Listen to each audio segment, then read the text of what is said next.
શરદ પૂર્ણિમાના દિવસે કહેવાય છે કે દૂધ પૌવા તો ખાવા જ જોઈએ.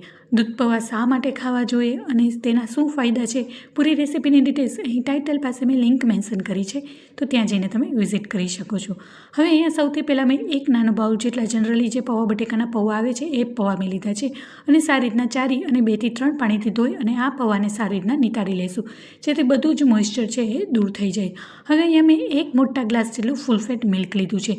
અહીં જો તમારી પાસે ફૂલ ફેટ મિલ્ક ન હોય તો તમે દૂધની અંદર મિલ્ક પાવડર અથવા તો કસ્ટર્ડ પાવડર પણ નાખી શકો છો. તેનાથી દૂધ છે એ ઘટ્ટ થઈ જાય છે. અહીંયા મારે દૂધ પહેલેથી જ ઘટ્ટ હોવાને કારણે મેં મિલ્ક પાવડર કે કસ્ટર્ડ પાવડર નથી નાખ્યો. હવે થોડું એવું દૂધ હુંફાળું ગરમ થઈ ગયા બાદ અહીંયા 3 ચમચી જેટલી મેં મોટી ચમચી જેટલી ખાંડ નાખી છે. અહીં ખાંડની જગ્યાએ તમે સાકરનો પાવડર પણ નાખી શકો છો. હવે આ દૂધને થોડીવાર માટે ઉકળવા દઈશું. શરદ પૂર્ણિમા દિવસે લગભગ બધાના ઘરે દૂધ પૌવા તો બનતા જ હોય છે, પણ બધાના ઘરે દૂધ પૌવા બનાવવાની કંઈક અલગ અલગ રીત હોય છે. ઘણા લોકો ફ્લેવર્સમાં પણ દૂધ પૌવાને બનાવતા હોય છે. હવે અહીંયા પૌવા છે એ સારી રીતના ડ્રાય થઈ ગયા છે અને મેં દૂધની અંદર એડ કરી દીધા છે અને સારી રીતના મિક્સ કરી લઈશું. હવે એની અંદર તમારી ઇલાયચી પાવડર નાખવો હોય તો પણ નાખી શકો છો, પણ અમારા ઘરમાં દૂધ પૌવામાં ઇલાયચીનો ટેસ્ટ નથી ભાવતો એટલા માટે હું નથી નાખી રહી. જો તમારે અહીંયા કેસર ફ્લેવર નાખવી હોય તો પણ નાખી શકો છો, અથવા તો રોઝ ફ્લેવર નાખવું હોય તો તેનું રોઝનું સિરમ નાખીને પણ બનાવી શકો છો. અલગ અલગ ફ્લેવરના તમે આ દૂધ પૌવા બનાવી શકો છો. હું અહીંયા સિમ્પલ જ દૂધ પૌવા બનાવી રહી છું.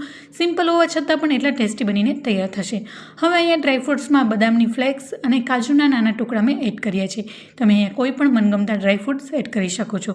તો ખૂબ જ ઓછા સમયમાં 6 થી 7 જ મિનિટમાં તૈયાર થઈ જાય છે શરદ પૂર્ણિમા સ્પેશિયલ દૂધ પૌવા. અને ઉપરથી બદામ ફ્લેક્સ એડ કરી અને આવી રીતના કોઈ પણ કાણાવાળું ઢાંકણ ઢાંકી અને અગાસીમાં ચંદ્રમાના પ્રકાશમાં તેવી રીતે રાખવાના, જેથી એનો પ્રકાશ છે એ સીધા કાણાથી દૂધ પૌવાની અંદર પડે. તે ખાવાથી ખૂબ જ આપણા શરીરને ફાયદા થાય છે. મારી રેસીપીઓને લાઇક કરી તમારા ફ્રેન્ડ્સ એન્ડ ફેમિલીમાં શેર કરજો અને મારી ચેનલને હજી સુધી સબસ્ક્રાઈબ ના કરી હોય તો સબસ્ક્રાઈબ કરજો. Thank you for watching.